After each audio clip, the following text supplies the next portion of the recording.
Olá, olá a todos! Vamos para mais um Vencedores e Perdedores nesta semana, revendo a semana 10 da NFL. A gente teve times de folga, né? A gente teve os Colts de folga, por exemplo, e foi uma semana recheada de jogos e recheada de coisas para falar, até difícil colocar só 10 vencedores e 10 perdedores. O Monday Night Football eu fiz um vídeo para você, torcedor de Dallas, só que tem que ser membro. Então não tem o Monday Night Football no Vencedores e Perdedores, estará num vídeo para os membros. Tem vídeo também sobre o Kansas City Chiefs, o jogo entre Broncos e Chiefs também estará coberto. Bastante Denver aqui, eu não coloquei Denver no Vencedores e Perdedores porque eu já falei muito na segunda-feira e já foi capa do vídeo e fiz um reel pro Instagram. Então para não ficar repetitivo, para não ficar Denver primeiro bloco, Broncos segundo bloco, Colorado terceiro bloco, exclamação. Aí eu vou dividir um pouco, tá? Então o torcedor de Denver está muito feliz e tal, tem outras formas de você ouvir esta bela face falando sobre o seu time. Vamos começar. Vinheta na tela, André. Vamos lá, vamos começar com o jogo de manhã no domingo. Que jogo medonho no Santiago Bernabéu entre Commanders e Dolphins. Foi um jogo bem ruim e foi para prorrogação e os Dolphins venceram muito por conta do De'Von Achane. Eu acho que o Marcus Mariota não tá jogando mal neste ano, tá? Como quarterback dos Commanders, queria frisar isso como reserva, mas nada de extraordinário também. O que está sendo extraordinário é a atuação do De'Von Achane nessa temporada, está sendo um dos melhores running backs recebendo passes neste ano. Mais um jogo acima de 100 jardas de scrimmage, aliás, 165 jardas de scrimmage para ele, mais uma partida assim consecutiva inclusive. Se Miami está vencendo é muito por conta do De'Von Achane. Isso não vai isentar a potencial demissão do McDaniel no final da temporada, tá? O Nerdola provavelmente vai cair, o Chris Greer já caiu, e eu acho que o Tua também começa a ir pelo mesmo caminho, talvez não ano que vem, mas no futuro próximo. Inclusive, mais uma declaração que não precisava ter dado o Tua Tagovailoa numa coletiva pós-jogo ou pré-jogo, o que seja. Ele foi perguntado sobre onde ele gostaria de jogar e tudo mais, ele falou que Jerusalém seria um lugar legal porque that would be sick. Jerusalém é uma cidade muito importante para 3 religiões, mas eu acho que não foi esse o caminho que ele quis tomar. Ele quis fazer uma piada e na situação que está o Oriente Médio, eu acho que não precisava fazer uma piada como essa, né? Então, enfim, é aquela velha frase que eu gosto muito. O silêncio não comete erros. Às vezes eu incorro em ir contra essa frase, mas não que nem o Tua, né? Realmente, assim, toda semana é uma declaração que ele podia não ter dado, para não gerar uma polêmica desnecessária. E esta semana foi mais uma assim. Seguindo, bom, esse eu falei ontem, mas eu queria colocar ele nos vencedores de novo pelo contexto. O Bryce Young enfrentou um rival divisional, não é o primeiro bom jogo do Bryce Young contra a Atlanta, frise-se, mas uma defesa aérea que vinha muito bem na temporada, no todo, e pressionando muito o quarterback adversário. Quando você vê esse cenário, você imagina que Carolina com o Bryce Young vai ter muitos problemas. E aí aconteceu o contrário, o jogo terrestre não funcionou tanto, que é uma fraqueza de Atlanta, e o jogo aéreo funcionou muito bem por parte do Bryce Young, muito seguro nessa partida, mesmo quando foi pressionado. Aliás, isso é uma boa notícia para Atlanta, né? Porque a defesa pressiona, eu ia dizer como nunca, mas é basicamente como não pressionou nos últimos 10 anos, literalmente. E mesmo pressionado, o Bryce Young fez um bom jogo atacando o perímetro para mais de 10 jardas. Mas será que isso vai continuar?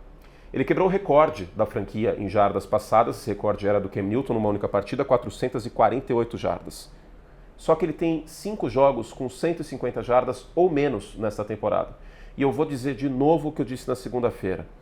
Todos os 32 quarterbacks da NFL têm condição de ter um jogo assim na carreira, em algum momento, dependendo do fluxo da partida, de como o adversário está se comportando. Mas o que separa os bons quarterbacks dos mais ou menos, dos ruins, é a consistência. É fazer aquilo que você às vezes não está afim de fazer, é trabalhar na adversidade sempre, é conseguir extrair o melhor dos seus companheiros de equipe. Aliás, uma menção mais do que honrosa para essa temporada que faz o Tetairoa McMillan. Talvez sem ele, o Bryce Young estivesse uma situação ainda pior, considerando 2025. Mas eu ainda tenho o pé atrás em relação ao Bryce Young, por melhor que tenha sido esse jogo, dado que, no ano passado, ele fez bons jogos contra Eagles e Chiefs, e aí, por boa parte da temporada, não foi bom o desempenho dele. Eu torço para que seja consistente, para que a gente veja se repetir, não 450 jardas quase, mas algo melhor. Terceiro vencedor é o Josh Allen, que teve 200 touchdowns nessa partida, né, passado e corrido, mas porque ele superou a lambança que ele fez no início do jogo. A gente teve lampejos do Josh Allen do Velho Testamento e o imposto Allen foi devidamente cobrado. Esse é o jogo clássico do imposto Allen. Turnover estúpido, aquela interceptação que ele lança de dentro da própria endzone, jogando a bola para frente, é medonha, não pode acontecer, é Josh Allen do Velho Testamento total, mas ao mesmo tempo uma produção muito boa. E diga-se, ao contrário de algumas outras partidas nessa temporada que o James Cook salvou o time, desta vez quem salvou foi o Josh Allen sem dúvida nenhuma, porque o jogo terrestre não funcionou tão bem contra uma defesa que é muito boa contra a corrida, que é a defesa de Tampa. Josh Allen foi o principal responsável, na minha visão, por essa vitória dos Bills, usando muito bem os running backs no jogo aéreo, né, já que o jogo terrestre não funcionou tão bem assim, mas no jogo aéreo eles tiveram uma boa participação, sendo decisivo no final do segundo quarto e no quarto período. Daqui a pouquinho chega o Josh Allen de dezembro, e o Josh Allen de dezembro sai de baixo, porque o negócio é bem complicado, tá, para os outros times. Os Bills seguem na caça dos Patriots, um jogo e meio atrás. Se tivesse perdido esse jogo para Tampa em casa, a situação ia ficar muito complicada, e venceram muito pelo trabalho do Josh Allen, embora o imposto Allen tenha sido aí devidamente feito um auto de infração da Receita Federal Americana. Liam Cohen, técnico dos Jaguars, sai como vencedor porque o jogo terrestre se reencontrou depois de um bom início dessa temporada, Travis Etienne e amigos, também porque o front fez um grande jogo, daqui a pouquinho eu falo sobre isso, porque eu tenho que falar sobre Justin Herbert, e os Jaguars vinham de 3 derrotas nos últimos 4 jogos, eles perderam para Seattle, para os Los Angeles Rams, que são claramente equipes melhores, e a única vitória nesses últimos 4 jogos antes deste domingo havia sido fora de casa contra os Raiders na prorrogação. Se você assistiu o Monday Night Football ontem, você percebeu como esse time dos Raiders é péssimo. Você ir para a prorrogação contra esse time e perder os outros 3 jogos que teve, parece um sinal de tempestade que o navio vai para o fundo do oceano. Mas os Jaguars conseguem uma vitória muito importante contra um adversário que pode ser uma briga no confronto direto para o wild card da AFC, porque neste momento o Denver lidera a AFC Oeste com muito mérito, melhor defesa da NFL. Aí, torcedor de Denver. Aí, ó, tô falando bastante de Denver. E os Chargers, eu não acho que tem poder de fogo para ganhar essa divisão, não. Por tabela, a gente imagina que os Chargers briguem pelo wild card, e o primeiro critério de desempate é o confronto direto, coisa que os Jaguars também brigam. E brigam sim, tá? Os Jaguars têm 6-4 de campanha agora, e eles pegam Arizona e Tennessee nas 2 próximas partidas. É uma boa chance de ficar 8-4, e com 8-4 você fica bem posicionado pensando na repescagem da Conferência Americana. Quinto vencedor, o kicker do líder da NFC Norte. Eu vou falar isso o quanto eu puder, porque eu sei que vai durar pouco, tá? Chicago Bears líder da NFC Norte, mas enquanto eu puder eu vou falar. O Cairo chegou a flertar com, quem sabe, ter aí que abrir um Open to Work do LinkedIn, né? Ainda bem, não aconteceu, porque ele está sendo bem consistente, continua sendo muito consistente para menos de 50 jardas, sempre foi a grande virtude dele, e foi peça fundamental nessa vitória contra o Minnesota Vikings. Teve um grande retorno no final da partida do Duvernay e posicionou Chicago para conseguir a vitória. Eu acredito que pelas estatísticas, essa vitória vai entrar como fourth quarter comeback do Caleb Williams, mas seria uma estatística bem mentirosa neste jogo, tá? Nos outras partidas, beleza, mas neste jogo, porque foi o retorno e corrida na última campanha que posicionou o Cairo e o Cairo. Provavelmente vai entrar para o Caleb essa estatística, por isso que eu falo, vitória de quarterback, precisa de contexto, e esta também. De qualquer forma, o Cairo acertou o field goal da vitória e ele quebrou o recorde de mais field goals para mais de 50 jardas na franquia Chicago Bears. Esse recorde era do Robbie Gould, que teve uma grande passagem pelos 49ers também, 24 field goals para o Cairo. O Cairo que está há 10 anos na NFL, né? Ele estreou no dia 7 de setembro de 2014, que foi o dia que eu também estreiei, né? Mas como comentarista, num jogo dele. Inclusive, então, bem legal ver essa trajetória do Cairo. É muito difícil um jogador ficar tanto tempo na NFL, mesmo na posição de kicker. Às vezes a gente olha e fala assim, putz, esse kicker com quase 40 anos, tal, mas eles são exceção. Então, o Cairo é uma grata exceção, é uma boa exceção, e ele precisa, sim, ser mencionado e ser elogiado. Não só porque ele é brasileiro, mas também pela ética de trabalho dele, já passou por lesões complicadas na carreira e passou por cima disso. Ele teve um momento bem complicado quando chega aí o Harrison Butker em Kansas City, um contrato mais barato do Butker em contrato de calor, o Cairo sai de Kansas City, tem problemas de se reencontrar, e ele vai para Chicago, que é um lugar difícil de você ser kicker, né, por conta do vento e tudo mais, ali vindo do Lago Michigan, o Soldier Field fica do lado do lago, a cidade de Chicago tem muito vento, é conhecida como Windy City também, então o Cairo se reencontrou em Chicago e lá está, e sendo muito decisivo nesta temporada, que bom. Seguindo ainda na NFC Norte, eu fiquei com dificuldade de encontrar algum vencedor para os Packers nessa partida, um pouquinho mais sofrido do que deveria contra o New York Giants. E eu escolhi o Christian Watson porque ele tem 4 partidas neste ano, voltou de lesão que ele sofreu no final do ano passado. Em todas ele passou das 40 jardas, ele teve 2 touchdowns pela primeira vez nos últimos 18 jogos. E é uma peça importante para quem sabe esticar o campo de maneira vertical. Sobre os Packers, daqui a pouquinho eu falo sobre Green Bay. Sobre os Giants, já é um time que está pensando no ano que vem. Você deve se recordar aqui no meu 32/32, a minha prévia dos Giants. Eu destaquei que o calendário de Nova York era cruel, era brutal, e assim está sendo. Nova York, um calendário um pouquinho mais fácil, talvez fosse um pouco mais competitivo, porque eu acho que tem talento nesse time. Eu vou destacar o Brian Burns aqui, um dos líderes da NFL em sacks. O front dos Giants é talentoso, mas tem muito jogador que seria reserva em outras equipes da liga, né? O corpo de recebedores sem o Malik Neighbors é um bom exemplo. Running back, embora eles tenham feito um bom jogo contra a defesa, que no papel é uma boa defesa contra a corrida do Green Bay Packers, mas né, fica difícil a situação aí dos Giants. Em breve eu falo mais sobre Nova York. Sétimo vencedor, o DeMeco Ryans. Os Texans, o melhor time da NFL em pontos cedidos por jogo, com 16.3 para ser mais exato, em 10 jogos. E essa é a melhor marca, de acordo com a NFL Research, de um time com 5 derrotas desde os Buccaneers de 2003. Os Bucs de 2003 tiveram uma das melhores defesas do século. Aquela defesa Tampa 2 aí que marcava bastante em zona, mas era muito agressiva, com Warren Sapp, com Derrick Brooks, etc., que foi campeã em 2002, inclusive, do Super Bowl 37. Aliás, os Bucs bem temáticos hoje, né? Estou com a camisa do Brady em Tampa, estou citando bastante Tampa, embora não tenha nenhum jogador em específico no Vencedores e Perdedores. Derrota normal de Tampa, tá? Considerando que foi fora de casa, o jogo aéreo não fluiu tão bem, o jogo terrestre funcionou bem com o Sam Tucker e a defesa teve problemas, sobretudo depois da saída do Jamel Dean machucado no primeiro quarto. Enfim, os Texans têm boas peças nessa defesa. Will Anderson, Derek Stingley, Daniel Hunter faz uma grande temporada e é por conta dessa defesa que o time está sobrevivendo com 5-5. Houston enfrenta o Buffalo Bills no Thursday Night Football desta semana. Eu estou nessa partida, eu te espero. Vamos ver o que vai acontecer, porque é um duelo para lá de interessante e talvez não conte de novo com o CJ Stroud. O Davis Mills foi o quarterback dos Texans nas últimas 2 partidas. Quando eu fiz prateleiras de quarterback reserva no meio do ano, você se lembra que eu falei que o Davis Mills era um reserva competente. Ele é um reserva competente, mas nada de extraordinário, né? De qualquer forma, ele vence as 2 últimas partidas aí, substituindo o CJ Stroud, que é dúvida para o Thursday Night contra Buffalo, tá? Houston ainda está na briga dos playoffs, uma situação bem complicada, pensando que não conseguiu acumular gordura. O jogo terrestre não funciona, a linha ofensiva é frágil. 8º vencedor, na semana passada eu fiz um vídeo sobre os 49ers, eu falei, gente, é óbvio que o Brock Purdy é o titular, não tem como, cara. Assim, desculpa, mas são jogadores completamente diferentes, o Brock Purdy e o Mac Jones, em termos de mobilidade, sintonia com Kittle, passe em profundidade. Pois bem, para mais de 15 jardas, 2 de 4 e 55 jardas, teve um touchdown no perímetro muito bonito para o George Kittle nessa partida. 3 touchdowns, 200 jardas. É muito evidente que minimamente saudável o Brock Purdy é o titular desse time e eu acho que essa vitória contra a Arizona, o desempenho que ele teve, sepulta qualquer tipo de controvérsia bizarra que a mídia americana tentou criar nas últimas semanas. É completamente sem noção falar isso. Desculpa, gente, não tem como comparar os 2 quarterbacks. O Brock Purdy, se você quiser falar que ele tem um estilo parecido, de ser cerebral, papapá, ok. O Brock Purdy é o Goku Super Saiyajin 3 e o Mac Jones é o Goku de cabelo escuro. Ou o Brock Purdy é... Bom, para Pokémon, o Joe Montana seria o Charizard, o Brock Purdy seria... Eu tô pegando o quarterback da própria franquia. O Brock Purdy seria o Charmeleon e o Mac Jones seria o Charmander. Agora tem uma diferença muito grande do Charizard pro Charmeleon nesse caso. E tem mesmo, né? Pô, o Charizard tem asa, tá ligado? Tipo, todo respeito, tá? Assim, é que você era cerebral, você tinha certa mobilidade, você nunca teve uma interceptação no Super Bowl. Todo respeito, não me entenda mal, tá? De qualquer forma,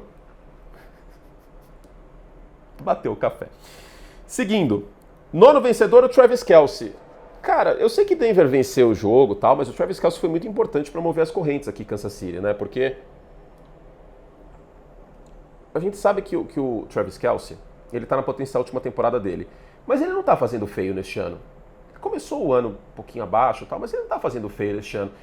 Não é o melhor tight end da liga. É óbvio que se eu tiver que escolher, eu escolho o Trey McBride, que aliás jogou bem para Arizona nessa partida. O Trey McBride, o Brock Bowers. Cara, eu escolho muitos tight ends. O Sam Laporta saudável talvez eu escolha também. Eu escolho muitos tight ends hoje antes do Travis Kelce para ser titular do meu time em 2025. Como carreira, é um dos 3 maiores da história, inquestionavelmente. Mas hoje não tem a mesma aceleração e tudo mais, mas ele compensa com a química que ele tem com o Patrick Mahomes e com a inteligência navegando no meio da defesa. E ele foi peça muito importante em meio a enfrentar a defesa que mais pressiona a NFL neste ano, a defesa que tem mais sacks na NFL, fora de casa, vida dura para o Mahomes nesse jogo e vitória muito importante dos Broncos. Mas eu acho que o Travis Kelce, considerando as expectativas neste ano e o declínio que ele apresentou nas últimas temporadas em produção e atleticismo, eu preciso colocar ele como vencedor aqui nessa partida. E para terminar os vencedores, o Vic Fangio. Os Eagles estão com uma defesa que, se você parar para pensar, não tem nenhum pass rusher de elite, Jalen Phillips e o Hunt. E mesmo com isso, Philadelphia está pressionando muito o quarterback nas últimas semanas. Foi o caso contra o Jared Goff nessa partida e contra o Jordan Love no jogo da semana passada. Claro, tem que colocar o Roy Roseman nessa equação, o melhor general manager da NFL é do Philadelphia Eagles, eu falo isso há algum tempo, mas a defesa do Philadelphia é muito bem preparada contra os Lions, né? Quando não era um play action, a defesa muito bem postada, o Quinn Mitchell, eu fui citar o nome dele no segundo tempo, que fala bastante. O Amon-Ra St. Brown não conseguiu fazer estrago no lado que estava o Quinn Mitchell, eu falo no lado que ele estava porque os Eagles marcaram muito em zona nesta partida. O meio do campo também, Detroit não conseguiu fazer tanto estrago, tirando aquelas duas recepções em sequência do Amon-Ra e do Jameson Williams. O Zach Baum também fez um jogo muito sólido. O Jordan Davis cortando linha de passe, sabendo da tendência de Detroit, que é um time que passa a bola rápido. Então, para além disso, o jogo terrestre também foi contido. Eu bati muito na tecla, né, de que o jogo terrestre é a ignição dos Lions. Daqui a pouco eu falo mais sobre o Jared Goff, sobre os Lions, mas eu preciso elogiar o fantástico trabalho que o Vic Fangio fez preparando esse time para essa partida. Philadelphia sabia todas as tendências ofensivas dos Lions e neutralizou basicamente todas as tendências ofensivas dos Lions, tirando essa campanha que virou touchdown desses dois passes no meio do campo. Grande jogo da defesa dos Eagles. O ataque de Philadelphia é horroroso em produção, não em talento, mas o A.J. Brown está parecendo uma balsa correndo, o Saquon Barkley não quebra tackles, o sistema de jogo é predicado no perímetro em profundidade e o Jalen Hurts não ataca tanto o meio do campo. Podia ter mais play action, podia ter mais screen. E óbvio que o Jalen Hurts ele é mais passageiro do que motorista nessa situação em termos de culpado. O principal culpado é o Kevin Patullo e o Nick Sirianni, tá? Ah, mas o Nick Sirianni não chamou ataque. Pois é, então crie vergonha e comece a chamar. Porque o Dan Campbell fez isso na semana passada contra os Commanders e o time foi bem. Vai ficar lá só de braços cruzados sendo o CEO do time? Chega disso aí. O Patullo não faz um bom trabalho como o Brian Johnson não fez há 2 anos. Vai ligar pro Kellen Moore para ele voltar? Não usa o Devonta Smith em motion? Cara, é feio de ver esse ataque de Philadelphia. E não, a culpa não é do Jalen Hurts, primariamente. De maneira secundária, pode até ser dito que seja, principalmente o Patullo. É chato ver o ataque dos Eagles. E você, torcedor de Philadelphia, você sabe que é chato também. Eu conversei com 3 torcedores dos Eagles, que eu não vou revelar o nome, e eles falaram, tá puxado, tá feio. A defesa é fantástica, é linda de ver, mas o ataque tá feio. Esse ataque pode mais. Parece campanha política, né? Vote Anthony Curti, para mais, para um Brasil melhor. Pois é, vote em qualquer coordenador ofensivo, para mais, para um Eagles melhor no ataque. Tem ainda basicamente 8 semanas até os playoffs para decidir o que vai fazer da vida e se vai abrir mais esse playbook, se vai usar mais o Jalen Hurts correndo, mas fato é, tá travado, tá chato. O ataque dos Eagles hoje é uma versão Seattle Seahawks com Russell Wilson mais chata. Let Hurts cook. Em alguma maneira, seja ele correndo, seja ele atacando no meio do campo com Goddard, não sei, se virem. Tá chato pra cacete. E se jogar assim nos playoffs, mesmo com essa grande defesa, vai cair, tá? Vai cair. Tirei isso do meu coração. Antes dos perdedores, vamos ao cupom. Poderia ser Tampa, mas não é. É o primeiro time de Tomás Eduardo.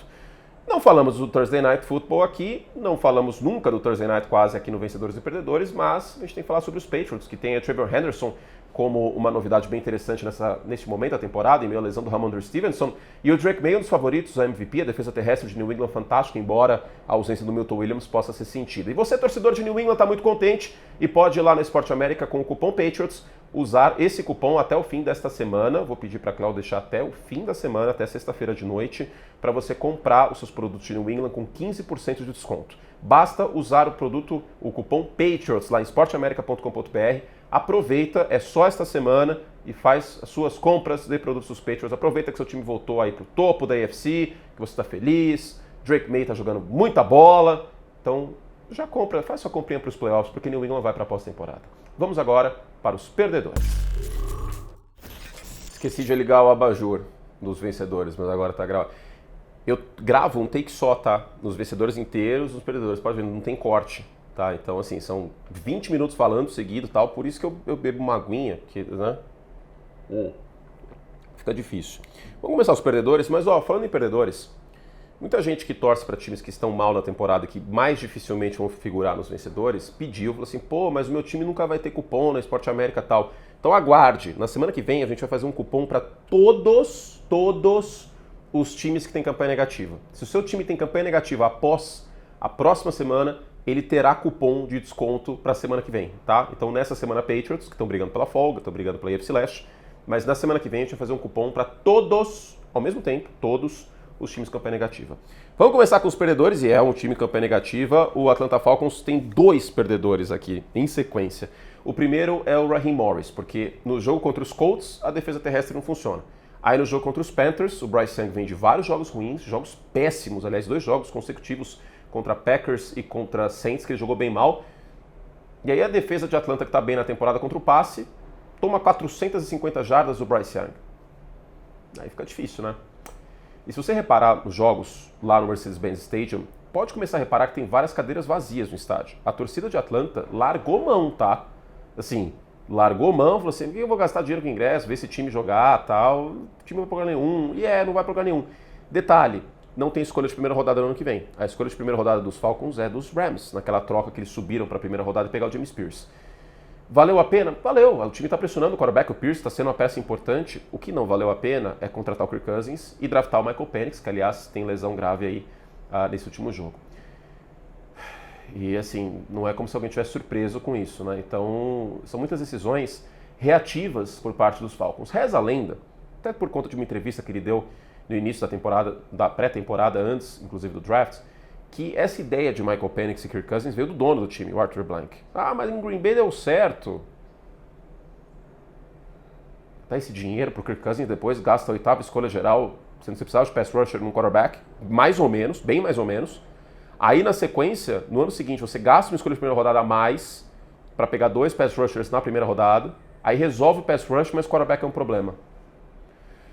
Enfim, não existe almoço grátis na NFL. Sabe quem vai pagar essa conta, né? É o Raheem Morris, que é um técnico de mentalidade defensiva, e por conta desse jogo dos Colts e o jogo agora dos Panthers, a Atlanta fica numa posição quase impossível de pensar em pós-temporada. Kirk Cousins. Um passo completo para mais de 10 jardas nessa última partida. Eu ia falar que ele está um Pentium 2 processando o jogo no pós-snap, mas ele está tão lento que eu acho que ele está mais um Celeron. Né? O processador Celeron era mais lento que o Pentium 2 no final dos anos 90. Ou sei lá, o computador do milhão. Qualquer coisa, um 446, qualquer coisa, cara. Mas tá muito, muito feio ver o Kirk Cousins jogar. E com a lesão do Michael Penix, a gente vai ser obrigado a ver mais o Kirk Cousins jogando futebol americano. Mobilidade não existe mais. A lesão que ele sofreu no tendão de Aquiles basicamente dinamitou o final de temporada aí do Cousins, né? Bastante impreciso. E lembrando, quando ele entrou no jogo, os Falcons estavam vencendo, né? Tava 21-19, jogo para prorrogação. E a Atlanta acabou perdendo na prorrogação contra o Bryce Young e os Panthers. Foda, hein? Tá triste. Terceiro perdedor, Sean McDermott. Porque se não fosse o Josh Allen, eu acho que se não fosse o Josh Allen, os running backs, muito provavelmente Tampa teria vencido esse jogo. Foi um tiroteio no segundo tempo, né? É bem verdade. Mas a defesa terrestre de Buffalo, todo jogo vai tomar uma big play. Foi assim contra os Dolphins, o A-Chain. Foi assim contra o Sean Tucker agora, running back reserva dos Bucks. Fez uma grande partida, passou das 100 jardas. Eis os números da defesa dos Bills nessa temporada. Jardas cedidas por carregada, 31ª de 32. First downs pelo chão, 28ª. Touchdowns terrestres, 32ª, pior da liga. Todo jogo toma big play. Gente, uma defesa que tem o elenco que tem. Ah, mas o Ed Oliver tá machucado. Não é por conta disso, né? É uma defesa muito leve em alguns momentos que poderia estar sendo chamada melhor para combater o jogo terrestre. E isso eu vou colocar na conta do McDermott, porque eu acho que defesa terrestre passa muito pelo comando que o treinador tem na parte defensiva. O ataque não me preocupa, sendo muito sincero. Mesmo sem um wide receiver alfa, número 1, papapá, não. O problema é a defesa terrestre. E se pegar Derrick Henry ou Jonathan Taylor nos playoffs, a tendência disso dar ruim é muito grande, hein? É muito grande. Então, de novo, o McDermott aqui nos perdedores e de novo, Madison Beer. De novo, o Justin Herbert nos perdedores. Justin Herbert tem 9 interceptações na temporada, tá? Isso está sendo um pouco falado. Mais um vencedor, Josh Allen, o Hines Allen no caso, foi muito importante no front de Jacksonville nessa partida. E mais um jogo que o Justin Herbert, de acordo com o NFL Action Stats, é pressionado acima de 50% dos recursos de passe. E pressionado, pouca coisa ele fez, e no geral pouca coisa ele fez nessa partida.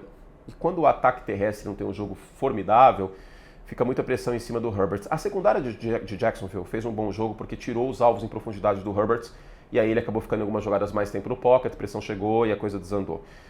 Parecia que os Chargers estavam com sono nesse jogo. Eu não sei se é por conta do fuso, né? Porque na cabeça dos jogadores de Los Angeles era 10 da manhã, o jogo na Costa Leste, mas independente disso, hein?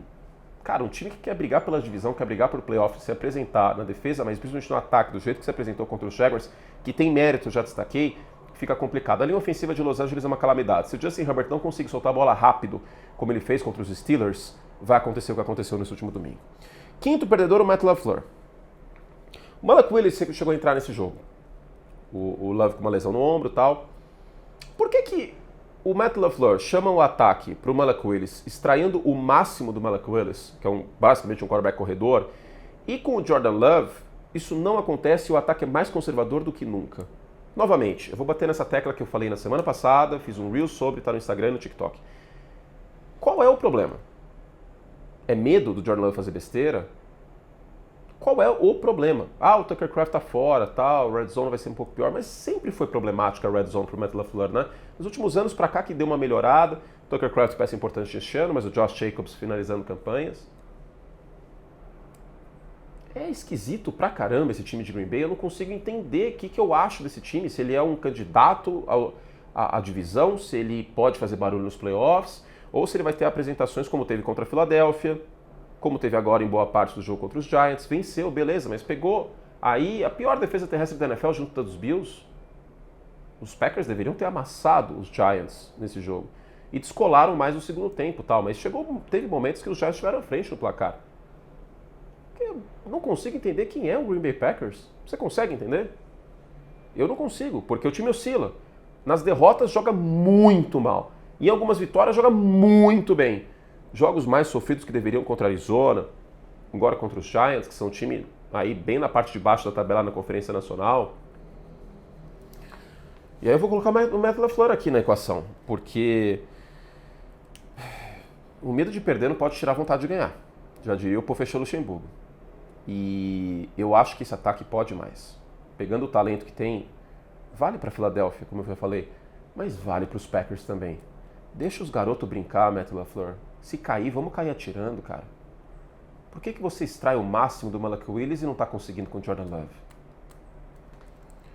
Sexto perdedor, olha, eu vou colocar a AFC Norte como um todo, tá? O Ja'Marr Chase está suspenso e teve 30 jardas, deu uma cusparada no Jalen Ramsey. O Lamar Jackson não jogou bem, peça importante foi o Derrick Henry no final da partida. Aaron Rodgers machucou o punho da mão esquerda e o Mason Rudolph deve ser aí o quarterback no lugar dele se ele não conseguir jogar os próximos jogos. Ainda não vi nenhum status definitivo sobre a lesão do Rodgers, não parece ser séria, mas vamos monitorar.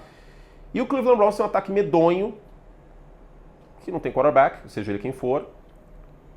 E só tem o Myles Garrett, que eu já elogiei bastante na segunda-feira. A AFC Norte, ela poderia ser a divisão mais forte da Conferência Americana. E certamente ela não é a conferência mais forte da Conferência Americana. Porque Baltimore está se recuperando, tem 5-5 de campanha, mas vamos dizer que Baltimore não é um time que enche os olhos. Os Steelers também, a secundária é muito problemática em vários jogos, você não consegue forçar sacks e takeaways, roubos de bola, também, e também o Aaron Rodgers parece mais alguém fazendo cosplay do Aaron Rodgers MVP da época de Green Bay do que o Aaron Rodgers que a gente conheceu, e normal, não estou culpando ele, não tem tantas peças esse corpo de recebedores. Se o DK Metcalf é anulado, a coisa complica, vídeo que aconteceu contra os Chargers fora de casa. Os Steelers também não me passam nenhuma confiança que é um time que briga por título. Então a AFC Norte sai como perdedora como um todo. Sam Darnold é o nosso próximo perdedor. Estava conversando com o Davis ontem, ele falou, você assistiu o Seahawks e Rams já? Eu falei, cara, eu vou ver agora, isso no início do dia. Ele falou, repara no Kitchens tirando a post dos recebedores do Seahawks. Eu falei, vou reparar. 10 minutos do primeiro quarto, já tem uma interceptação exatamente assim. Os Seahawks perderam o meio do campo em profundidade, zona intermediária, que é onde o Sam Darnold ganhou esse contrato, trabalhando com Justin Jefferson em Minnesota e muitas vezes trabalhando com Smith-Njigba. E basicamente o jogo foi pro buraco. E, novamente, eu faço a analogia que eu fiz na segunda-feira. Temos uma nova prateleira de quarterback. É o quarterback pantufa. É o quarterback que só funciona no conforto. Quando você precisa de alguma coisa a mais dele, contra adversários fortes, em jogo que ele é pressionado, em jogo que ele é pressionado tanto com o pass rusher como pela narrativa, pelo que vale o jogo, ele não entrega. Sam Darnold, Jared Goff, no conforto, que delícia, que coisa maravilhosa. Soca play action, Smith-Njigba está em algum lugar do campo, cara, o Amon-Ra St. Brown no meio, Jameson Williams em profundidade, Jahmyr Gibbs. Mas se realmente é contra um adversário mais forte, às vezes ele até pode jogar bem. Mas quando pifa sim. Lógico, o Goff não teve uma partida de 4 interceptações, mas eu acho que vai nessa esteira. Contra os grandes times, contra as grandes defesas, e os Rams têm uma grande defesa, sobretudo no front. Aliás, o Emmanuel Forbes, que vinha tendo uma temporada ruim, jogou muito bem nesse jogo. Aí a coisa complica. E complicou. 4 interceptações e as 4 são culpa dele. As 4 são culpa do Darnold. Não são as 4 que ele estava pressionado não, tá?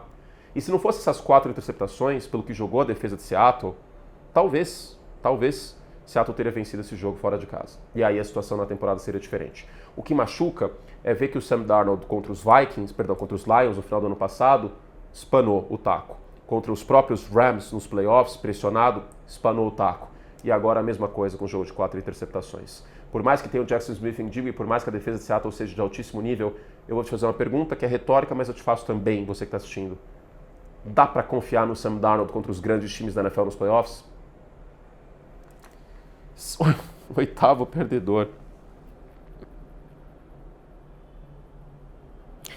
Ó, tudo bem que ele não tinha sintonia com o ataque, porque ele, né, eu vi um tweet sobre isso, acho que foi da Josina Anderson. Ele não treinou com os titulares e tal. 4 de 16, 47 jardas, uma interceptação medonha e a pior estreia em muito tempo de um quarterback calouro, né? Eu não me recordo um quarterback calouro estreando tão mal como o Shedeur Sanders estreou aí, entrando no meio do jogo contra aí o Baltimore Ravens. Foi muito feio. Foi muito feio. Por mais que não tenha ritmo de jogo, né? Afinal de contas não joga desde a pré-temporada, o Shedeur Sanders, ele provou muita gente certa. Especialmente 31 times da NFL que não escolheram o Shedeur Sanders até a 5ª rodada. Eu vou voltar a dizer o que eu disse na época, para não ser engenharia de obra pronta. Era um prospect de 5ª rodada? Certamente não. Deveria ter saído antes. Até antes do Dylan Gabriel, na minha visão.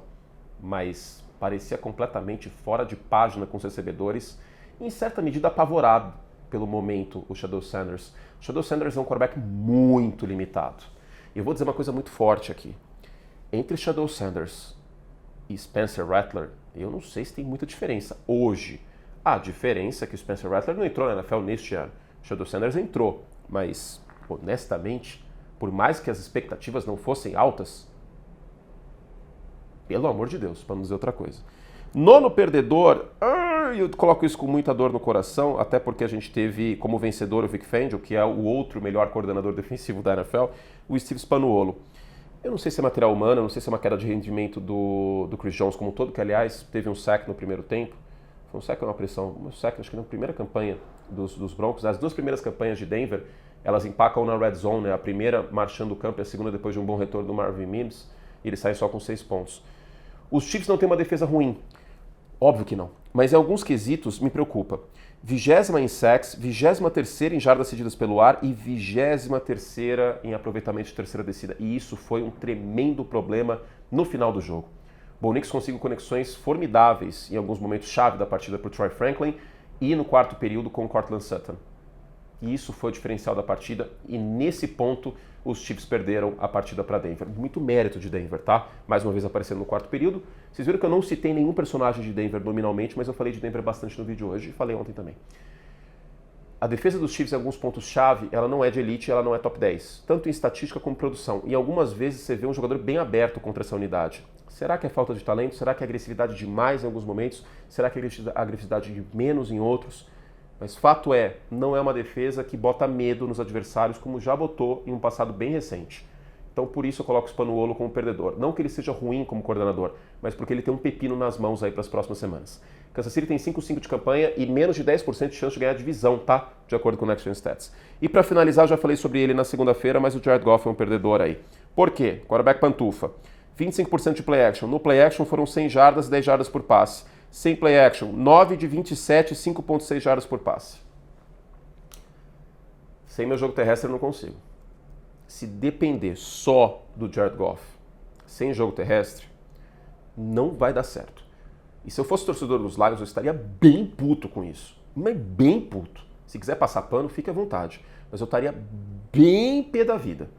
Porque esse é um time que, com o elenco que tem, com um jogador top 3 impressões na defesa, com uma boa dupla de linebackers, com uma linha ofensiva que tem talvez o melhor offensive tackle da liga no Penei Sewell, com talvez a melhor dupla de running backs da liga, com Jeremy Gibbs e Montgomery, com uma excelente dupla de wide receivers que se complementam, Jameson Williams e Noah Hassan Brown. Você sair desse jogo desse jeito, é muito evidente que o Jared Goff não contribuiu nessa partida.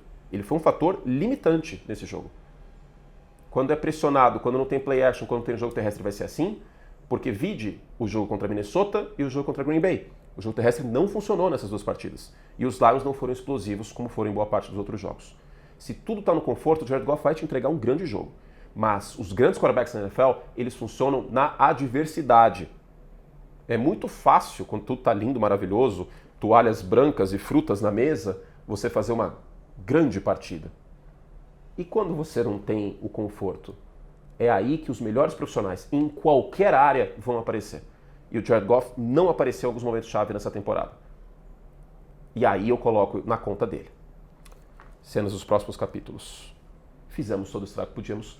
Um beijo carinhoso para todos vocês. A gente volta com muito conteúdo. Para os membros, tem vídeo sobre Broncos e Chiefs, tem vídeo sobre Monday Night Football e tem muito mais vindo pela frente. Beijo carinhoso e até a próxima. Tchau.